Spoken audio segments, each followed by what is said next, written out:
Hello, hey cousins. How's your mind? How's your body? How's your heart?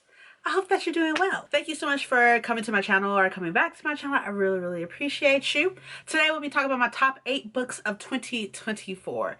So I will go ahead and mention that my number 8 is a book that I really enjoyed. Would I consider it like a 5-star like the rest of these? Not so much. However, you know, reading was great. Reading was great. It just wasn't top level great, if you know what I mean. Like, I read a lot of solid 4 stars, a lot of solid 3 stars and such. I read some 5 stars, but nowhere near as much as I would like to. And I am extremely picky with my 5 stars, so I'm not really surprised about it. But we're going to go ahead and talk about those. So please go ahead and get yourself something to drink. I have hot chocolate right here in my new cup, which I'm obsessed with. I got it at Universal, and it's filled with hot chocolate. Of course, 'tis the season, you know. Okay, let's go ahead and get started. The 8th book that I want to talk about, because we're gonna go backwards. And while I say that these aren't ranked, some of them are, but you know, not really. Okay, so the 8th book I'm gonna go ahead and put up right here, and that's gonna be Book Lovers by Emily Henry. I do not have this book physically. I actually borrowed it from the library, which is a good thing. You should definitely support your libraries, especially at this time. So Book Lovers follows, I want to say her name is Nora. I'm not exactly sure, and I could be lying about it.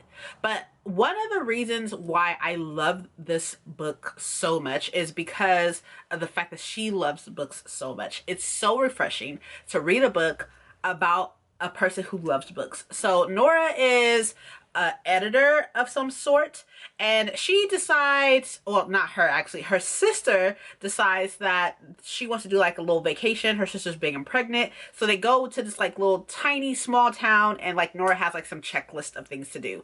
Nora has some trauma as well as his sister, but Nora has some trauma, and she's felt a rift between her and her sister. I keep saying Nora like that is her name. I'm going to be so upset if that is not her name. I'm not exactly sure. I don't have the book physically to even see either, you know, but we're going to say her name is Nora. I don't know what it is, but we're going to say that. Anyways, so as she goes to this small town and such, and she's doing her little checklist, she comes across, like, I wouldn't necessarily say her arch enemy, but she knows of this other editor person, and that is the male main character. And at first he's like a super hard ass and stuff like that, but he actually knows the city or this small town very well because he was raised there, so he knows everybody there and such. So as she's there, and as she's trying to get her little checklist done, and as she is trying to get closer to her sister to see what's going on with that, she's also trying to deal with some of her trauma as well. And it overall was just really cute. And the ending was really cute and definitely understandable and realistic. This was my first Emily Henry book, and so I'm really looking forward to reading more of her books. I actually will be reading one of her books very soon for a special vlog that I'm doing.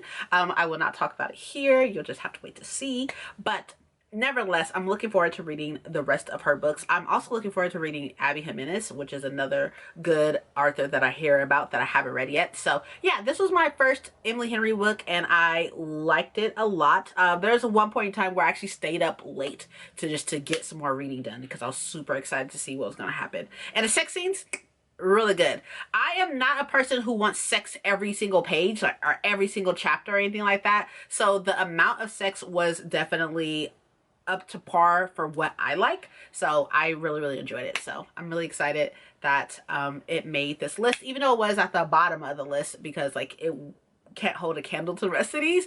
But I really enjoyed it. So if you're looking for something really cute about somebody who loves books or people who love books and such, then like a sister relationship that they're working on, and like some trauma, some backstory stuff and everything, I feel like you'll really love this. I can't speak to the rest of her books, but I can speak to that one. The 7th book I'm going to talk about is Love Theoretically by Ali Hazelwood.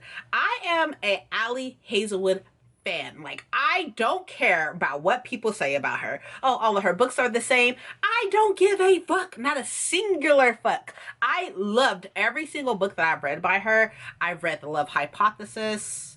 right? That's what's called. Yeah, the Love Hypothesis, all the little tiny books that were in like the Loathe to Love You little set or whatever. I read all those. I read this. The only ones I haven't read is Love on the Brain, and I haven't read any of her YA stuff. But anyways, I understand that people feel like her stuff is very formulaic maybe, and I don't care. I don't care. I love it. I love anything that has the representation of a STEM major or a person in STEM and such. As a person who used to be in STEM, I'm no longer in STEM. I'm in business now, but I just love it so fucking much. So I'm obsessed. Either way it goes, this one in particular follows a girl named Elise, I want to say that's her name, and she is an adjunct professor right now. She is a theoretical, right, physicist? Yes, a theoretical physicist, and she is trying to go for a job that is a tenure professor in this field as well. So she does that by day, not making a lot of money, because that's how adjunct professors are. They just don't make a lot of money. They're like striving to make more money and just trying to get out through the trenches of strugglehood. You know what I mean? But during the day, that's what she does. At night, she goes on these fake dates and stuff. People pay her to go on these fake dates, and that kind of helps her get by. So one of her favorite clients, she goes to this place, she meets his parents and such, but then she catches the eye of Jack, who is her client's brother. So this job position opens up for a tenure professor, and so then she goes for it. However, she has to go against somebody who is aligned with Jack, who is an experimental physicist. So Jack sees her and it's all like, oh well, she's lying to my brother about who she is, and she's trying to take advantage of my brother, and that turns out not to be the case. But instead of her just opening her mouth and saying that, that's not how it works. But either way it goes. So stuff happens. You find out a little bit about her background, some of the traumas that she went through, as well as Jack as well. So I really enjoyed this because Jack is just like the epitome to me of like a man who just wants to take care of everything and take care of his family, as well as just be super sweet, but being honest and stuff. And he goes for what he wants and who he loves. And I just obsessed. Okay, obsessed. I loved everything about this book. I've tabbed it up. As you can see, I didn't use color tabs, but I did tab it up. And I am so excited to read this again. I understand that, like, her description of Jack is very much the same as the description of like Adam from the other book, in which Adam and Olive, I want to say is his name or her name, they show up in this book, and I was so excited. I like yelled when I was reading it in here, and my husband was like, "What's wrong?" And I was like, "Nothing. Sorry." Sorry. But I love them. I love them so much. I love this book so much, and this was a solid 4.5 stars or so, and I cannot wait to reread it, which is why I have it, and I will probably tab it up again as I reread it. But I love it. Obsessed. Super obsessed. So book number 6 is going to be A Psalm for the Wild Build by Becky Chambers. This is book number 1 in the A Monk and Robot book. So this book, while it started off a little, I don't know, I don't want to say like sketchy and maybe a little unbalanced and everything, I fell in love with this so quickly just because of the different levels of themes that it explores. So this follows a monk. The monk's name is Dex, but they go by they them pronouns or just their name, and Dex is a tea monk. They leave their position that they had previous and just wants to start all over again as a tea monk. And this was like something big because they weren't really trained that way. They weren't really trained as a tea monk. They kind of just like left their profession to do this, to follow whatever dream that they had in their head to do this. So they just left everything that they know to go explore and to be a tea monk. As they're out doing this tea monk exploration of themselves as well as their life and such, then they meet Moscap, who is a robot. In this world, robots used to exist. I know that they still exist and people know that they exist, but they don't see them. So it's kind of like knowing that like unicorns are real, but never seeing a unicorn, and then out of nowhere a unicorn's just in front of you and decides to follow you through the adventure. Moscap has a singular purpose in mind, which is to get back integrated with the humans and or with people, and to find out what makes them happy. And there's obviously a whole bunch of different answers to that. But as they're adventuring and stuff, and as they're together, they get to know so much more about themselves and them together, as well as Moscap gets to explore, like, not only what happened in the past for the robots to disappear, not want to be integrated with people, but also like what exactly makes them them, what exactly makes anybody like. And I found that so fascinating because, like, we are who we are based off of like our experiences, our backgrounds, where we were raised, how we're raised, our families and such. But all these things make us who we are. At the same time, we are none of these things, if not without being ourselves. This sounds really confusing, but it is really, really good, and I highly suggest. I liked this so much, I instantly picked up the second one. And I never do that. Like, anybody can attest to that. I never do that. It's fairly short. I highly, highly recommend that you read this. It was by far very mind-blowing, yet also mind-opening in the sense of like these different level of themes and such, as well as I love like the representation that's in here, and it was really good, and I just highly suggest. So you should definitely check it out. Hot chocolate break, okay, before it gets cold. It gets cold, it's not good anymore, you know. So to my fifth book, and after this is kind of where like they kind of vary as far as like where they fall on my list. But however, as far as the fifth position goes to When Among Crows by Veronica Roth. So I bought this book solely because I heard Veronica Roth talk about this book at Y'all West. And the way that she explained it, I was like, I don't really know what any of that means. I ended up buying it there. And then I brought it back home, and then I ended up picking it up a couple months later. So this book is very, very difficult to explain. So just bear with me. So this book follows a guy who is in this world of monsters. He was raised to be a monster hunter. He turns back on that because of something that happened in his past and how it's connected to him.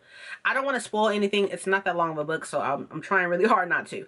He goes to this mythical being, and he gets this flower type of thing, and he is supposed to take this flower to somebody else, in which can cure them of their ailments. That is a curse put onto her and her family and her generations type of thing. So then he finds this girl and says, I'll give you this flower to heal yourself and to release this curse from you, but you need to take me to go see Baba Yaga. And so she's like, I don't know how I'm gonna do that, but sure. So then they go ahead, and then they go on this adventure to go see Baba Yaga. Baba Yaga's in here. All the different types of mythical beings are in here. And the reason why I like this so much, even though it was so short, is because of the language that's in here. Like, there's 2 different languages or so that's in here. And also like the adventure. It was really interesting to see this, how this curse was brought onto her and how it was brought onto her generations, as well as the different creatures that are in here. Like, it's not just like witches and like, I don't know, vampires and such, but it's like this whole network of different types of magical beings, and like there's like gangsters and such. But it was really, really, really good, and I enjoyed myself because I didn't know what was going to happen. I didn't really know what was going on for like maybe like the first like 50 pages. I was like, I don't know what's happening. Like, I know that his sister is trying to be like, hey, you're supposed to do this, and like find Baba Yaga to kill Baba Yaga, basically to find out where she is, and then to kill her, basically, because she's like the queen of all queens type shit. And it was really good. It was really, really good, and I do highly, highly suggest that you pick this up. This is a standalone, so it's very quick, and it will be totally worth your time. I will say, be prepared to be a little confused, like in the beginning of it. Just be aware of that. But also, like, the curse is really fascinating. The different type of mythical beings is fascinating. Baba Yaga was fascinating, and this is urban fantasy. I know. Imagine 1000 Paco. Urban fantasy, loved it, ended up on my top 8. So just saying, it was really, really good. These next 4, I I'm struggling. I'm struggling on where to place these at. Okay, so for my fourth place, this is going to come to a surprise to most people. I know. A Court of Mist and Fury. So hear me out. While I am very well aware that most of Book Talk can't stand Miss Sarah Janet, I understand. Totally get it. However, I've read Acatar multiple times, okay? And I had a whole ass vow renewal, which I will link down below and up top, based on the Seasonal Fairy Courts, aka Acatar. It was beautiful. I had a lot of fun. It was great and such. This book, though, this book opened up so much more for me, and I really, really liked it. I dislike Feyre, okay? Still, dislike Feyre. Still, dislike Feyre. Don't fuck with her sisters. Elaine and Nesta can fucking catch these hands still to this day. Still, I have not read the third one. Okay, have not read the third one. I've learned to respect Feyre at the end of this book. I'm not gonna go into what this book is about because I don't want to spoil it. But Acatar is basically a retelling of Beauty and the Beast, kind of. She's just really fucking dumb. Actually, no, speaking of which, if you want like a rundown of Acatar, which is spoilery, definitely, but it's entertaining enough that it will get you through to kind of understand what the hype is about, I will link this video, a video down below for you. It's like an animated type of rundown. I actually showed it to my husband so he can understand what our vow renewal is about, kind of. And I think he was very entertained. It's a very entertaining video, but I'll link it down below. But anyways, so this one follows exactly after the events of the first one, and it deals with, like, you know, trauma as well as like maybe even PTSD of some things, working through some things. And the reason why I enjoyed this so much is because it opened up so much of the world to me. It opened up so much of like these different types of fairies and like also other things, also a witch in the woods and like, you know, bonded mates and such. Also Rhysand.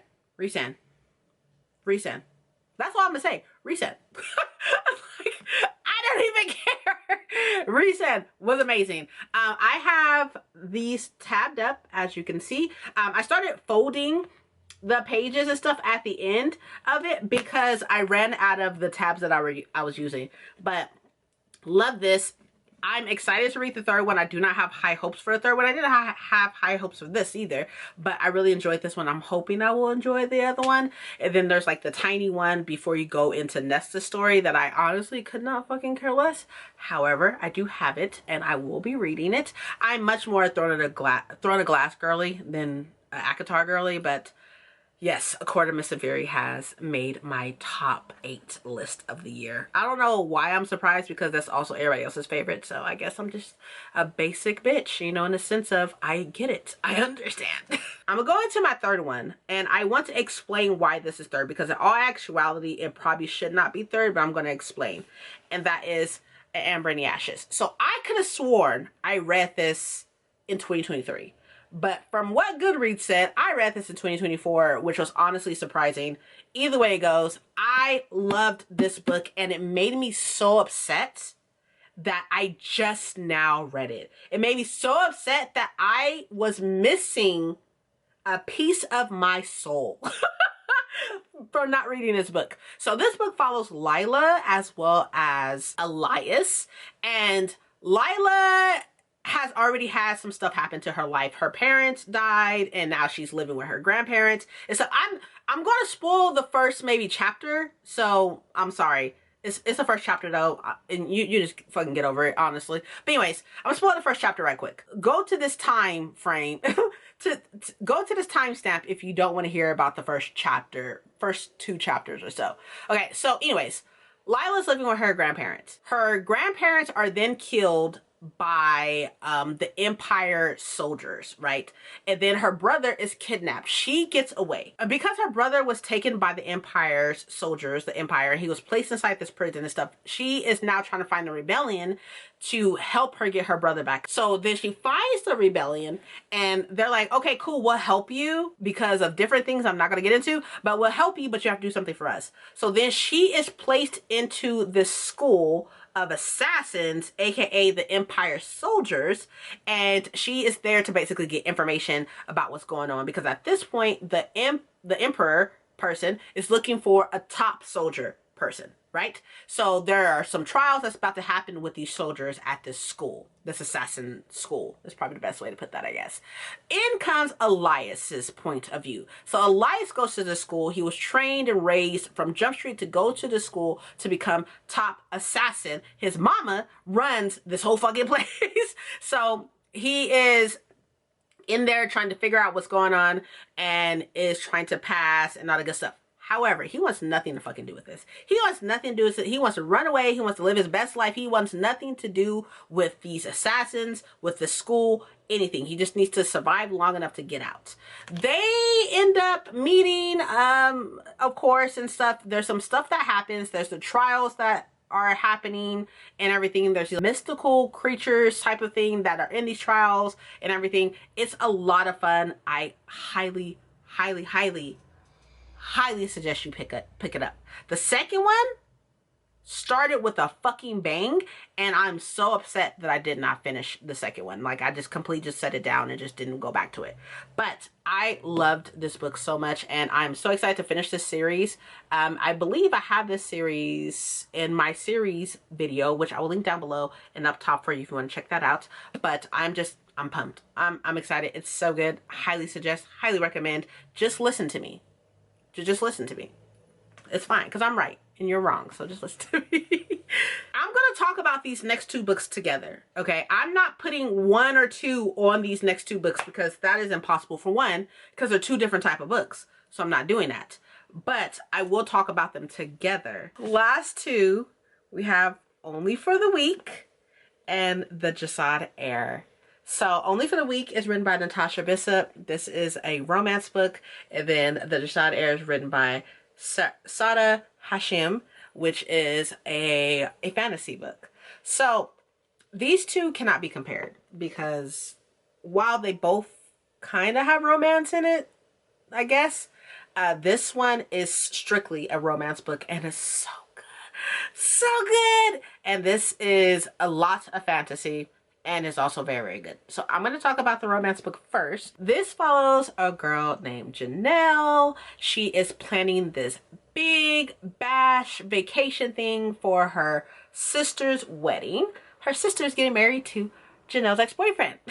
So there's that. When they get to this place, because it's a bunch of them, it's like Janelle, the sister, and like 2 or 3 friends. I want to say it's probably two friends, and then it's the ex-boyfriend and 3 friends, the ex-boyfriend aka the fiance, and then 3 other friends. I believe there are 4 and 4 if I'm not mistaken. So while they're there and stuff, they do all these different adventures and stuff, but you see that there's like some type of rift between Janelle and her sister. Like, there's something going on outside the fact that the sister is marrying an ex-boyfriend. So there's that. But Janelle has made it very clear that she does not care that her sister is marrying her ex-boyfriend. However, other people think that she cares and it's like trying to baby her, so forth and so forth. She meets Rome, which she knew who Rome was before because Rome is the friend of the friend group and stuff. He's in the friend group.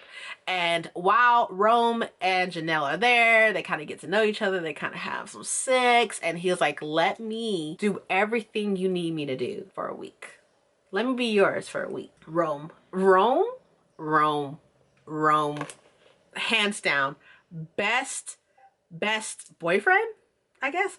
Boyfriend, little side fling, whatever you want to call him. He is literally the fucking best. He is the best fictional man I have ever read from. Like, he rented a whole yacht for her to read on the beach. Like, cause she said, oh, I haven't had time to read on the beach. I really want to. Oh, she's a reader, by the way. Dope. Anyways, she didn't get a chance to read. And he's like, oh, babe, I got you. Rented a whole fucking yacht. Like, oh my gosh. Everything. Perfection with Rome. Perfection. On top of that, right, what I enjoyed the most about this, I mean, there was a lot of sex, by the way, but what I enjoyed the most about this book is the amount of Black excellence that is in this book. Every single character is Black. Every single character is Black excellence in the sense of entrepreneurs. Janelle is a doctor, OBGYN. Like, Rome is a video game developer. Like, what do you mean? Like, they are all perfection. The sister can literally fucking catch these hands, not gonna lie to you. However, This was so good. So good. Highly, highly, highly recommend. Even if it is just for like Janelle cussing her mama out because her mama getting on her fucking nerves, and I fucking feel that. Respectfully, but also like disrespectfully, like legit. The Jasad Heir is a fantasy, and this follows Sylvia. So how this world works is that there are people who have magic and people who don't have magic, right?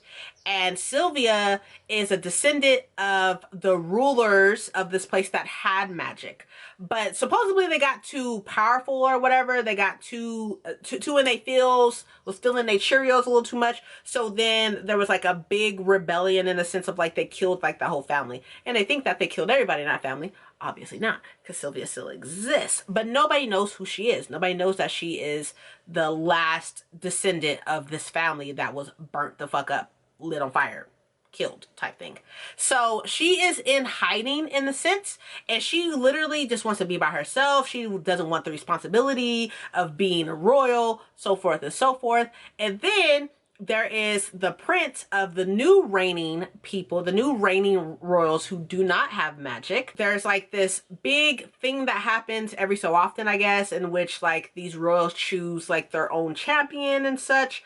And he chose Sylvia, even though he does not know that Sylvia is a part of the family that his family killed. So it is, so I don't want to go any more into it because I don't want to spoil it for anybody, but I will say that while there is super amounts of angst, and while there is super amounts of if you don't fucking just kiss or fuck or whatever you need to do, none of that happens. None of that happens. I believe there's a kiss.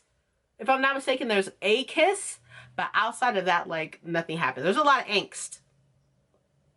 There's a lot of angst.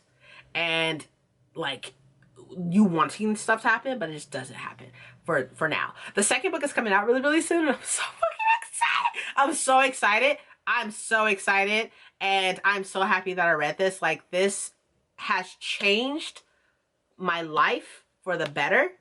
And I will definitely be rereading this before the second one comes out. And when the second one comes out, which I don't know when, I'll put it on the screen and the date that it comes out. But I guarantee you, I don't care what else is on my TBR, that second one will be read. The second one will be read as soon as it comes out, because I'm so excited. So yeah, those are the top 8 books of 2024. 2024 was a wild ride. And I am super excited for 2025. I'm super excited for all my goals that I have for 2025 and all my reading and everything for 2025. My January TBR is already set. Cannot wait to film that. It's not filmed yet, but cannot wait to film it. And I'm just really excited and happy that I'm here. Like, you know, there's plenty of people who are not going into 2025 who are no longer with us. People who lost people, family members, friends, whatever the case would be. As well as just like breakups and everything. Like, there's people that you're not taking into 2025 with you due to whatever reason and everything. And I'm just really happy to be here. I have something happening tomorrow that I'm a little nervous about, but my husband will be with me as he always is. And I'm just really excited to go into 2025 feeling more confident in myself and being more intentional with my time and my energy and my words and my intentions, or intentional with intentions. That's not right, but you know what I mean. But I will make sure I put all these books down below for you in the best order that I can. Just in case you want to look these up for yourself, you're welcome to. Thank you so much for watching and such. I really appreciate it. Let me know what your top books were or are for 2024, and I will gladly look into them, because if you love them, then probably I'll love them. Probably not. We have different reading tastes, but you never know. And you never know. I'll probably have them on my shelf anyways. But I will definitely see y'all in the next one. Thank you so much for being here. Okay, goodbye.